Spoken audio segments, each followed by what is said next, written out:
I'm late. I had to stop by the Wax Museum again and give the finger to FDR. We know Al-Qaeda, Zawahiri, is supporting the opposition in Syria. Are we supporting Al-Qaeda in Syria? Well, it's a proud day for America. And by God, we've kicked Vietnam syndrome once and for all. Thank you very, very much. I say it, I say it again, you've been had. You've been took. You've been hoodwinked. These witnesses are trying to simply deny things that just about everybody else accepts as fact. He came, he saw, he died. Well, we ain't killing their army, but we killing them. We be on CNN like, say our name, bitch, say it 3 times. The meeting of the largest armies in the history of the world. Then there's going to be an invasion. All right, you guys, introducing Dave DeCamp. He is the new assistant news editor at antiwar.com, news.antiwar.com, although this one is at original.antiwar.com because it's an opinion piece, sort of. MSM coverage of Senate intelligence report is misleading. Misleading? What? Yeah. Welcome back to the show, Dave. What's going on? Not much, Scott. Thanks for having me. And I just want to say it's an honor to be part of the team now as have a title as assistant news editor. Cool, man. Yeah, you do good work. Thanks. Speaking of which, misleading Senate report, misleading Yeah. headlines based off of a misleading Senate report? You don't say. Uh-huh. Yeah, I mean, and misleading is kind of putting it lightly. So Wait, this is about the Russians, right? It's about the Russians, yes. The of course. Russians. Okay. Yeah. What have they done to us now? Or what haven't they done? So the day after Robert Mueller's testimony, the Senate Intelligence Committee released the first of 5 reports. So there's going to be 4 more of these. So this is the first one, and it's on, and it makes the claim that the Russian government directed extensive activity against U.S. election infrastructure. But then the report in the findings section, in the top of the report, it says that the committee has seen no evidence that any votes were changed or that any voting machines were manipulated. So basically what happened, I'm not an expert on cybersecurity and stuff. So what I focused on in the piece is just the terrible reporting on this report from the mainstream media. But what basically happened was somebody who the Department of Homeland Security identified as the Russian government, which we'll get into how they did that in a second, but basically came on the servers, didn't hack anything, just kind of observed what was going on. And I think there was one case that they tried to get in and hack, but it turned out they identified that as just criminal activity, and it wasn't identified as Russian. So yeah, so that's what happened. No, like the report says, no evidence that any votes were changed or that any voting machines were manipulated. Mm-hmm. And it's interesting, I guess, people would just assume, I suppose, that they're not going to come out and say this stuff unless they really have kind of something, but it really is turtles all the way down, just like always. A fancy bear, something, some kind of hacking activity seems similar to a previous activity that was also attributed to the Russians based on its similarity to another hacking event that had purportedly been attributed to the Russians, and then that's it. Yeah, and that's it. When they make the claim that it was Russian in the report, they say that the Department of Homeland Security arrived at their assessment by evaluating the tactics, techniques, and procedures that they were consistent with previously observed Russian hackers or whatever. And yeah, and that's really it. And then another thing, they say the IP address is associated with one of them. Well, this is the words that they used. The IP address associated with the activity made it maybe attributable to the Russian government, and it says that it provides some indication that it might be them. And then, like you say, there's no indication that anybody tried to do anything with this information, whether they were Russians or maybe Chinamen or some other dangerous kind of foreign alien. How about Iranians? All they did was scan. Oh, I know. They must have bought some Facebook ads to manipulate people into voting for Bernie Sanders. Is that it? After the election was over, something like that? Yeah. But I mean, that's like the point you made. You know, I saw this story. I was like going to sleep, and I got like a news alert on my phone, and I saw the Vox story. It says new Senate intelligence report shows extensive Russian 2016 election interference. And then I think I emailed it to you and Eric when I first saw it. And even in my head, somebody that's a skeptic of all this Russia stuff, I was like, oh, maybe they actually have something. But then upon reading the story, it's nothing. There's nothing there. Yeah. Well, same like all of them. Yeah.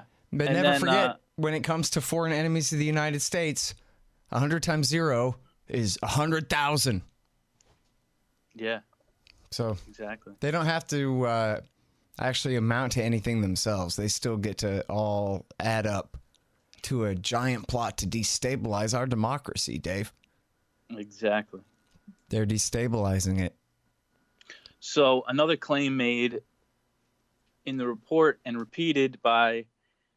So I found two stories that had this as a headline. The New York Times headlined their story that Russia targeted election systems in all 50 states. And then the Young Turks. Yeah. They've gotten horrible. But their title of their video is Russia hacks all 50 states. Yeah, sure. Why not? Yeah. So in the report, there's like a chart and it has 21 states. The only one that's named is Illinois. And it's 21 states that like the varying degrees of scanning or whatever you want to call it. And so because the Department of Homeland Security or the Intelligence Committee couldn't ascertain a pattern to the states targeted, it lends credence to the Department of Homeland Security's assessment that all 50 states probably were scanned. That's where they're getting that 50 states from. They're getting the 50 states. Wait, from where again? In the report. Exactly, yeah.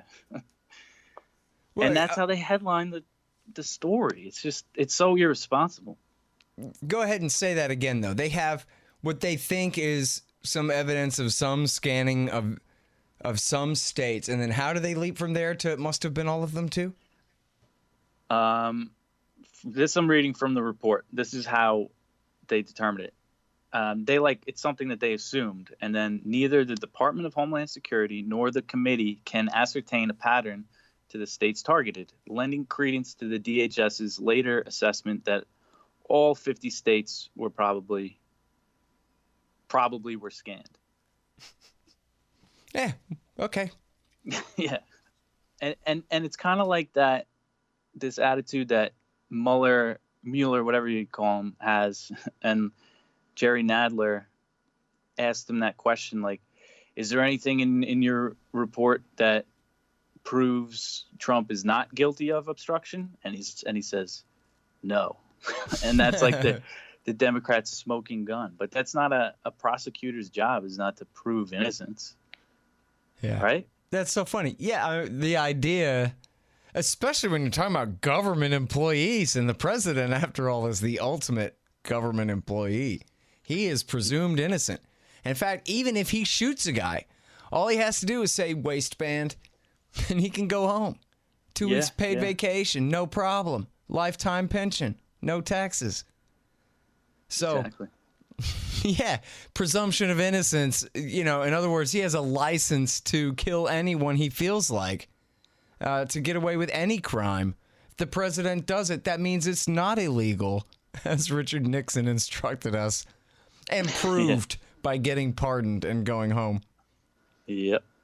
Okay, y'all, I'm doing a fund drive to raise money for an advance on my new book. I published my last book, Fool's Errand, through the Libertarian Institute, and it worked out great. There was no one to boss me around about it, and I was able to publish within a few days after dotting and crossing the last I's and T's. This time, I'm going to do the same thing, only instead of starving and borrowing money from friends to try to get it done, I'm coming to you loyal listeners first. I'm trying to raise $20,000 by September to help me get the book done, edited, and out the door in time for Christmas and the 2020 campaign season.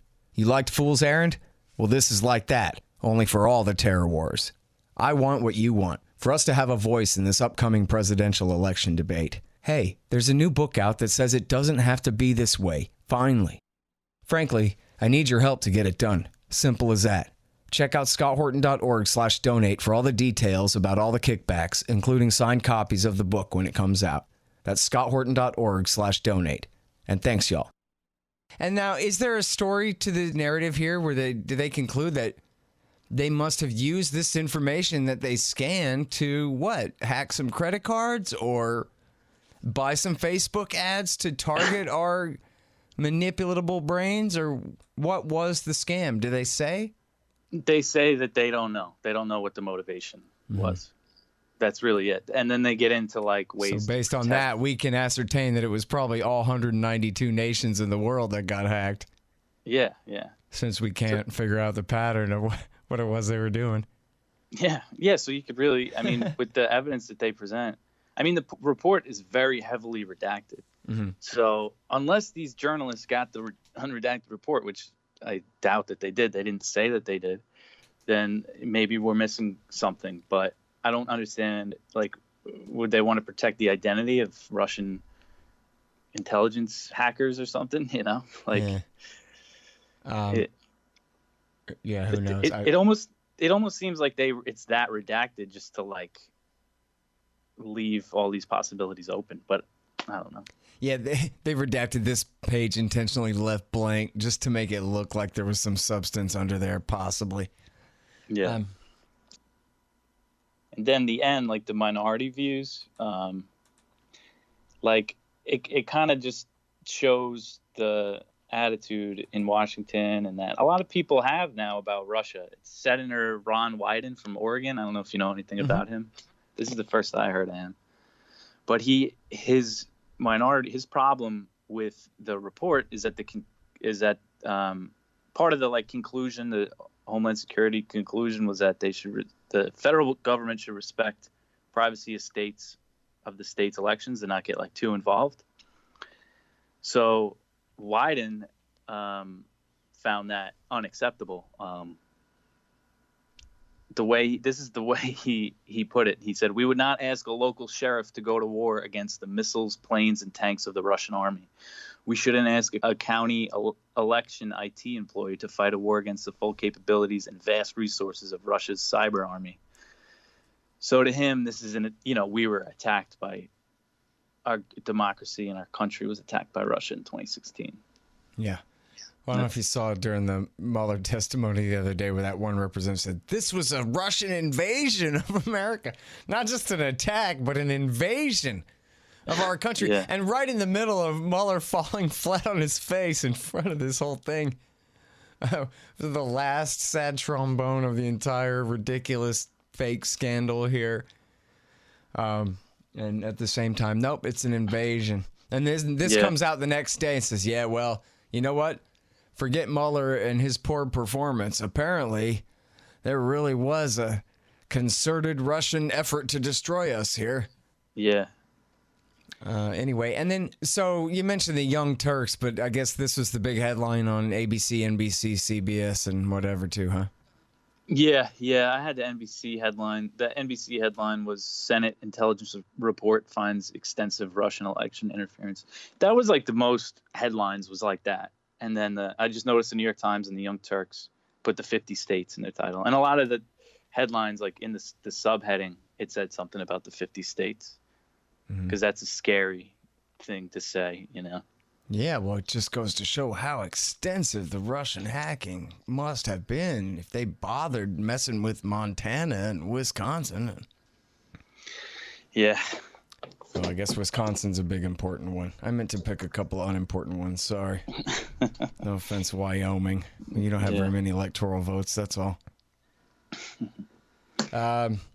Yeah, no, and that's interesting, right? That, Ron Wyden, who actually, he's been less worse than the rest, I guess, when it comes to Fourth Amendment stuff, Edward Snowden type problems and this kind of thing. But his attitude here is, oh man, we got to get the national government to safeguard every little local election now, or else we're asking our poor local authorities to stand up against a foreign invasion force, essentially a foreign military state and its threat.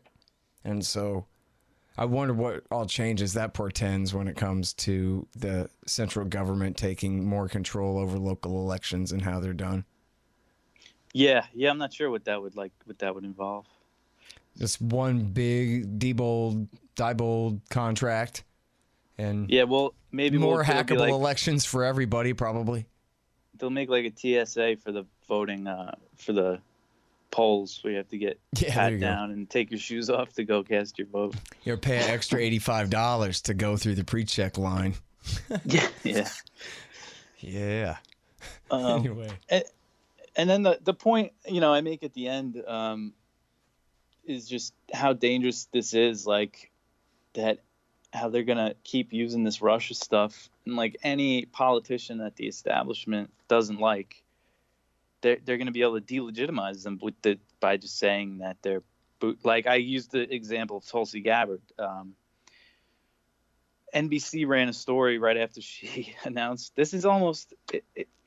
right after she announced her candidacy for president.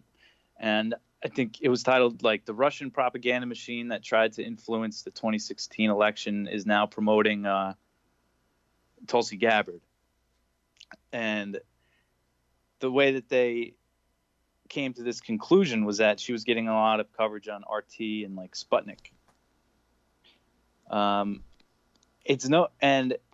RT is known to have kind of an alternative view than the more mainstream outlets in America, but they're American journalists on the RT America.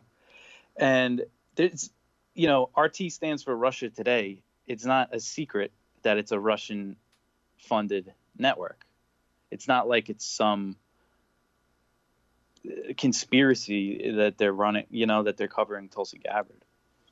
Sure.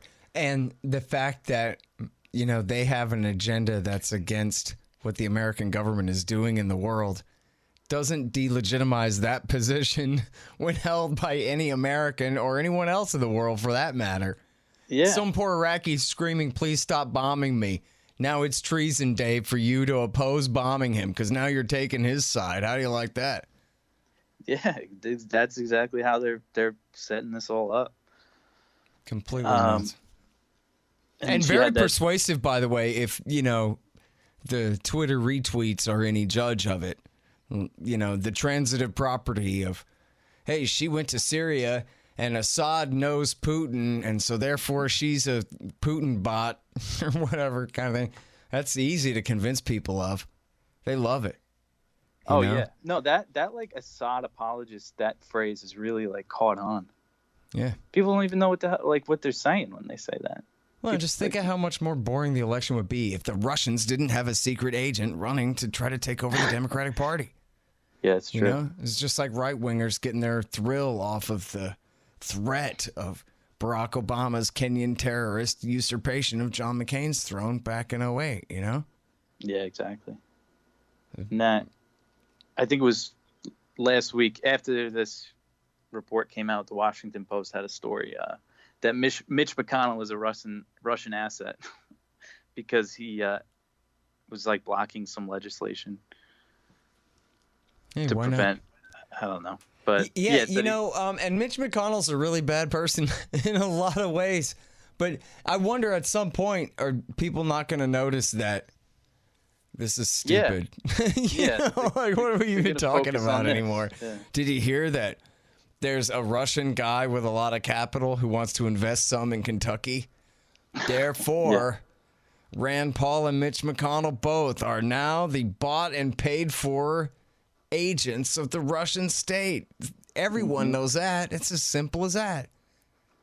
The majority leader of the Senate. Yeah, him. I don't know.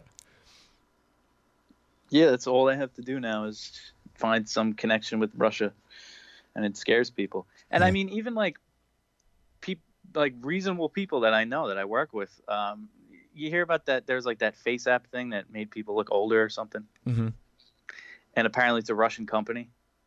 Oh no! So Yeah. So I've seen stories online like, what do the Russians want with our faces? And I heard guys, reasonable people, like, wondering that, like, talking about that. I'm just like, really? Like, you guys are really worried about the Russians? And then half of them voted for Trump. Like, they're not like resistance people. Wouldn't it be funny if all of this was just a Trading Places $1 bet to just see how stupid we can make the Democrats? Yeah. And what we can get them to believe. It sure seems like it. And they're never coming back from this. How are they ever going to climb down from this? Oh, Yeah. That whole thing where I wasted 10 years of my life being afraid of Russia. I'm as dumb as my dad was about Iraq. They're not going to admit that. They're not. No. Just like he never did, They're stupid dads. My dad was good on Iraq. Thank you very much. Well, I remember when all this Russiagate stuff was started to fall apart, and a lot of people were saying that Russiagate is this generation's like WMDs. And at first, I kind of disagreed with that framing because the WMDs was so much more harmful, I thought. But I get like how Robert Mueller, and these journalists, they just repeat these like assumptions by our intelligence community, and they just repeat it without questioning it like one bit.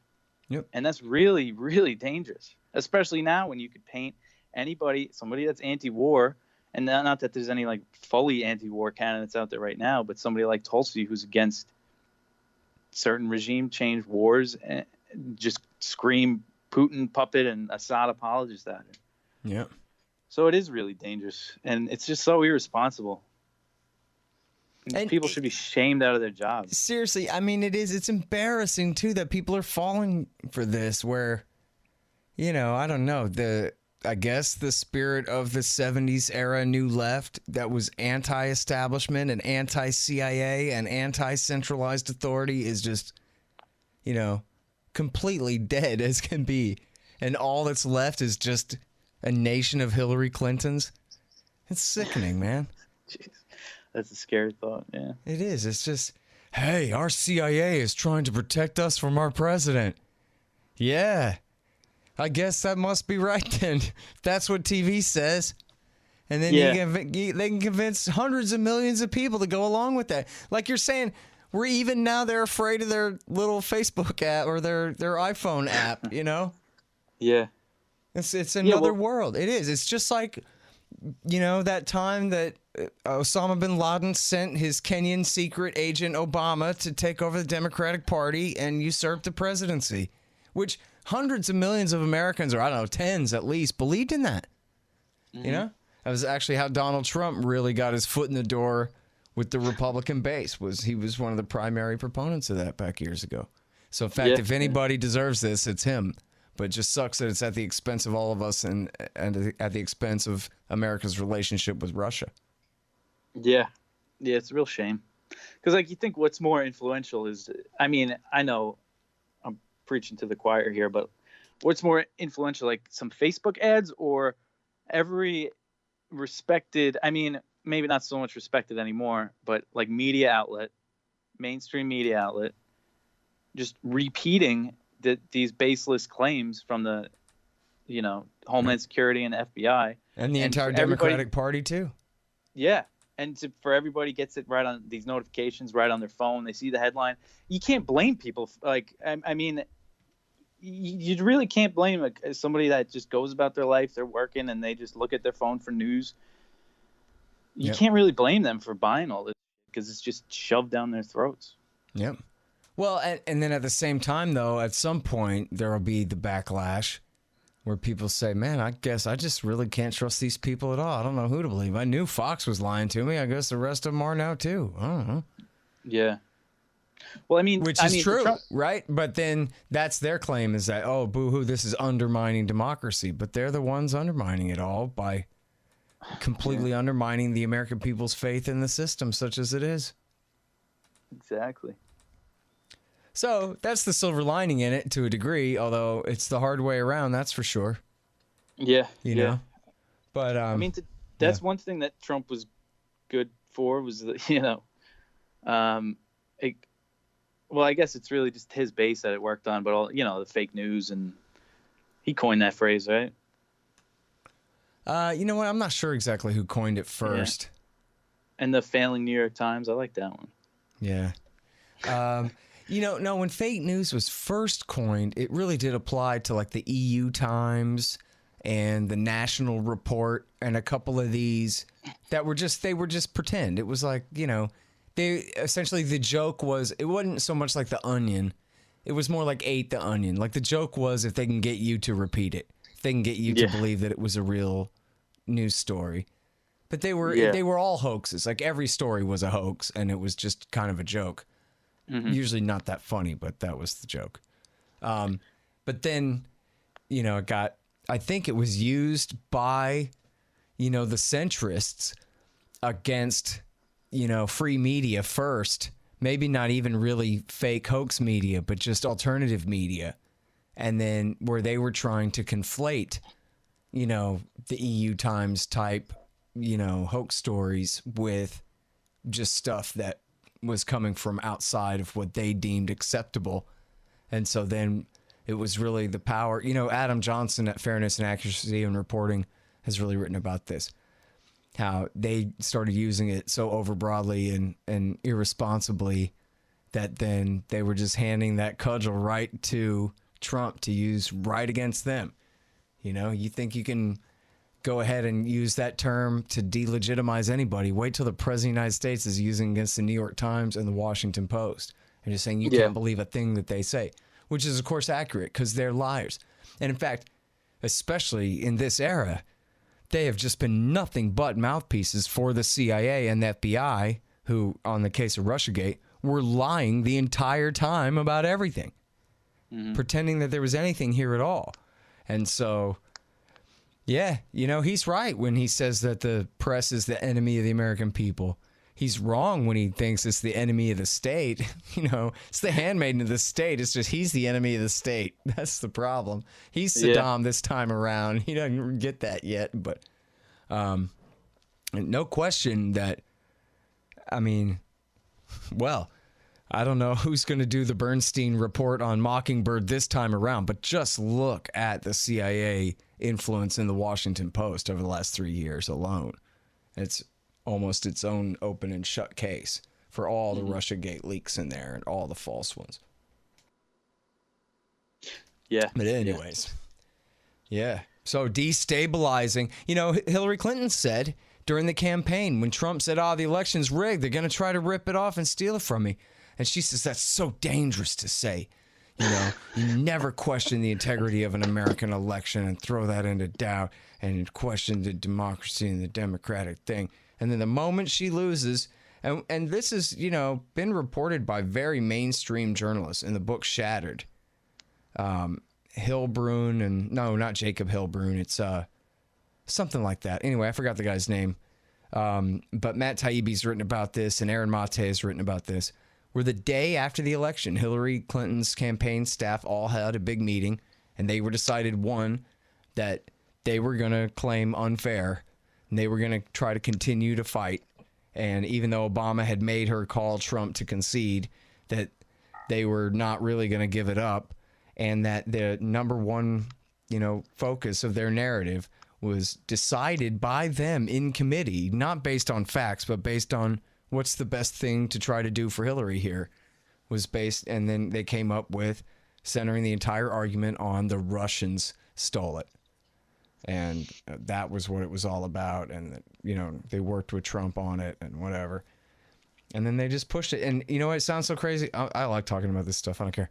It sounds so crazy that I always think people are going to think I'm crazy when I bring it up because it's just completely ridiculous. But you can read all about it in the New York Times, where they were talking about trying to get Mike Morrell, the acting director of the CIA, to brief the Electoral College so that they would throw it and they would not give it to Trump, that they would either give it to her or at least they would deadlock and throw it to the House of Representatives where they could elect. That's what the Constitution says happens if there's a deadlock in the Electoral College. And then the House of Representatives could elect Colin Powell or Paul Ryan. And that was the Hillary Clinton plan. And I think she had the agreement of some Republican establishmentarians that this is what we're going to try to do. They at least had feelers out for Powell by the time they leaked his name like that. The whole thing is completely nuts. And just again goes to show Hillary Clinton's disconnect, that she thought that would even work, that the electors who come straight from the state parties from around the country would have gone for that. There's no way. But anyway, and that's where this whole thing is, you know.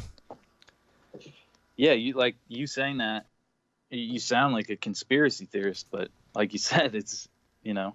Yeah, it's right there in the New York Times. And they have official statements from Hillary Clinton's campaign staff still on the job saying, yes, we want to pursue this. Yeah. This is what we're trying to do. And then this is the point that a lot of these guys make that have been good on this stuff, you know, like Aaron Matei.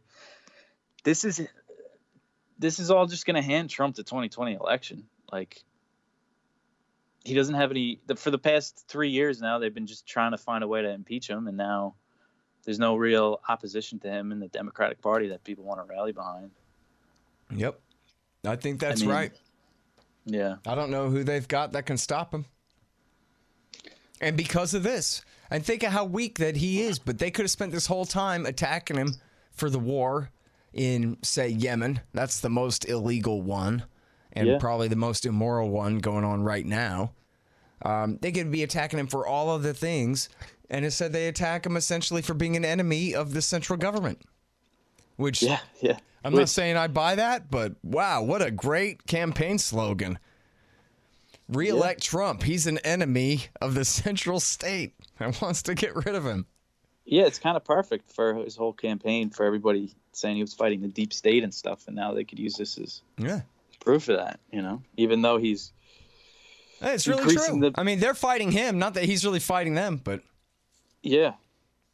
Yeah, no, that is true. But, I mean, he's also, you know, he's given the CIA more freedom when it comes to bombing and droning and the military budget. And what did he just approved the debt ceiling to be suspended for 2 years and all this stuff with Iran. I mean, he's just doing all, you know. True enough. And he'll get away with all of it. And hardly any of his opponents, you know, are in a good position to attack him for it either. Very few. Yeah. Anyway, you know what? I'm going to ask you about Tulsi Gabbard. What do you think about Tulsi Gabbard? I just wrote a thing about how I think she could do better, but I also think that she's the strongest candidate on that side by far. Yeah. I mean, so do I. I wrote that piece maybe like 2 months back. You helped me edit. I think we kind of share the same view. Like, she's definitely the best in the pack, but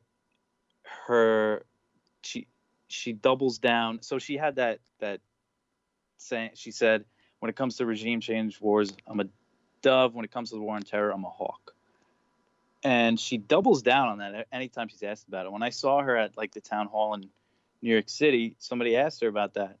And she says, like, we face threats from Al-Qaeda and ISIS and Al-Shabaab, and we can't bury our head in the sand.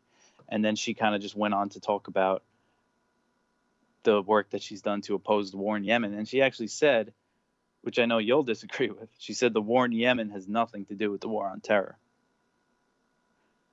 Right. So that's what my new article's about, is how, it is too. It's the result of it. Yeah. I was hoping to ask her a question, but there was like a lot more people showed up, which, I mean, it's good to see all these people show up for a candidate that, is putting foreign policy first. And she, makes the debates about it. She uses her time, even if they ask her a question about something else, to talk about the wars and stuff. I mean, that's great. But, I mean, if she gets in office and she takes all of our troops out of the Middle East, great. But if she keeps bombing Syria and, Iraq and Libya and Yemen, wherever all these terror cells are, then that's just going to open up for the next guy, the next president or whatever, to just keep those wars going and send troops back there. She's not like I wouldn't call her the anti-war candidate. Yeah, no, she's really not. And the thing is, I understand she's got that same problem as Rand Paul, where it makes sense to not be too good on this stuff because you're gonna make everybody mad. But the thing is, she's got a right flank covered. Yeah. She could be as anti-war as she wants. And Yeah, she has also, the soldier thing. the pro-war stance is completely stupid, too. So it's not like she has to really, you know what I mean, oppose America's interests. This is how best to protect them, is to call this whole thing off, obviously. It's crazy. Yeah. But anyway, I think, you know what? I think it's going to remain her major weakness, and I think it's going to be her downfall. Just like Rand Paul. You know, I remember Rand Paul. There was a picture of him on Twitter going around in 2016 where he's standing on a couple of pallets stacked up in this factory, and he's giving a talk to 6 people. And they're standing around looking at him, and who knows what he's talking about. He's going to take a chainsaw to the tax code or some garbage, and nobody cares. And it's like, where's the revolution, man? I sat in crowds of thousands of people turned out to see Ron, and he wasn't even the nominee. That was just in the primaries. And when the whole thing was rigged against him and everybody didn't care, they wanted to see him speak anyway. Yeah. And Rand was trying to split the difference and be not too good in order that he could appease somebody, but who was appeased? What good did it do him at all? You know? Yeah. So I'm better that's off the just model, sticking to and his she's following principles. it, you know? Yeah. But the thing, I don't think she knows. I'm not sure if she, like, in the piece I wrote, I focused on that interview with Glenn Greenwald, and I think she buys the war on terror propaganda. I think she's still, because when he asked her about it, she called Salafi Wahhabism like the twisted ideology that fuels it. And then Greenwald asked, like, do you think it's the ideology or U.S. intervention in the region? And she said, without like hesitation, she said it's the ideology. Yeah. And she said, well, and regime change wars, have something to do with it too. But she didn't mention any of the pre-9/11 stuff. Yeah. So. Well, that's as good as it gets. It's just like that old George Carlin routine. Hey, where do you think we get these people from? They're Americans. They're the best we can do, folks. This is who we are. They come out of our churches and our schools and our neighborhoods, our TV studios, and this is what we got. A bunch of Kennedys and Gabbards. So another thing with Gabbard, that BDS vote last week? Yeah. Yeah, the BDS, man. I so forgot now, about that. Yeah, I saw a lot of her supporters trying to like explain it away. So that, from what I understand, the resolution, it was symbolic. It didn't really mean anything. And they threw a bunch of phrasing in there like saying that BDS works against the U.S. policy of pushing for a 2-state solution and for the Palestinians to have a sovereign state. That was like the language. And her justifying it, she said she was protecting free speech, which I don't understand how that works there, but nope. What do you think about that? Yeah, well, it's just double talk. Like Rand trying to justify voting against the Iran deal with lying about the Ayatollah. Yeah. And whatever, just call it the opposite of what it is. How can you condemn people promoting boycott in the name of free speech? Yeah. And even if you think that, no, listen, it's got to be a 2-state solution, not a 1-state solution, and this is contrary to that, well, that's completely beside the point. The question was whether they got the right to or not, wasn't it? Or what was it? It's just a resolution with the sense of the Senate that they don't approve, or what? Pretty much, yeah. It was just that they don't approve, and that it used the language that they want to work for a 2-state solution. They used it as like it's not helpful to that goal to give Palestinians a sovereign state. Yeah.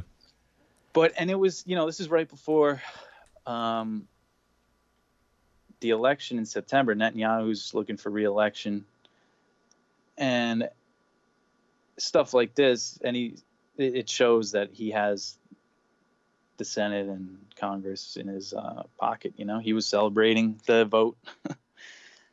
And Ilhan Omar just introduced that resolution to protect our constitutional right to boycott a country. And this could effectively like squash that, and they could, because like over 300 reps voted in favor of this anti-BDS resolution, so they can easily say, oh, why do we need to vote on Omar's bill when like clearly it's not going to pass. It has been a long time since she was hanging out with John Hagee and the Cornerstone Church guys, so I don't know, man. She must be thinking of the politics of the whole thing, and just how good can any politician be on Palestine before you get yourself in so much trouble it's not worth it anymore. That's the way she's got to look at it, Yeah, I mean it's true. But, which I mean, is again so unfortunate that she's making that kind of calculation. You know what? Go ahead and go for it. Well, like you say, I think she's not being dishonest. Maybe she's not Rand Paul in the sense of like, kind of pandering. Maybe she really just is that wishy-washy on everything, Yeah, like I said, I think she still holds on to some of that 9/11. I don't want to call it propaganda, but you know what I mean. Like, she's a soldier. She's still in the National Guard. She's a patriot, Yeah. So's Danny Sherson. It's true. Yeah, very true. Yeah. All right. Well, I'm paging through her feed here. I'm trying to find that one where it really, was the most disappointing one of these, where she says, look, there's Al-Qaeda guys in Syria. There's Al-Qaeda guys in Yemen. There's Al-Qaeda guys in Al-Shabaab, which now you're getting colder, in Somalia. Yeah. Like, these guys, come on, they're not really Al-Qaeda guys. But anyway, there's Al-Qaeda guys in Syria, Al-Qaeda guys in Yemen, Al-Qaeda guys in Somalia. There are hundreds of these groups all around the whole region, and it's because they're Wahhabis. Like, what are you saying? Like, any Wahhabi with a rifle is from now on the enemy? That's pretty broad. And by the way, a lot of these guys aren't even that anyway, so what do you do with them? That was, to me, that's like, George W. Bush level stupid and obvious. Like, why try to do it like that? Why not just say as many as a dozen different groups like this? I don't know, if you want to count any insurgent faction in North Africa or something, I don't know. If you want to define it really broadly, there could be as many as a dozen of these groups somewhere. Nowhere near here, but still. But hundreds, she says. I mean, that's like Donald Trump just making up a new number. You know what? I like the bigger number. You know what? Just like he always says the war in Afghanistan's been going on for a year longer than it has. Yeah. It was just like 20 years. Iran killed 2,000 Americans in Iraq War II. Yeah. All right. Well, thanks, Dave. I sure appreciate it. Yeah, Scott. Thanks for having me. All right, you guys. Check out this great article that Dave wrote at original.antiwar.com. MSM coverage of Senate Intelligence Report is misleading. All right, y'all. Thanks. Find me at libertarianinstitute.org, at scotthorton.org, antiwar.com, and reddit.com/Scott Horton Show. Oh, yeah, and read my book, Fool's Errand, Time to End the War in Afghanistan, at foolserrand.us.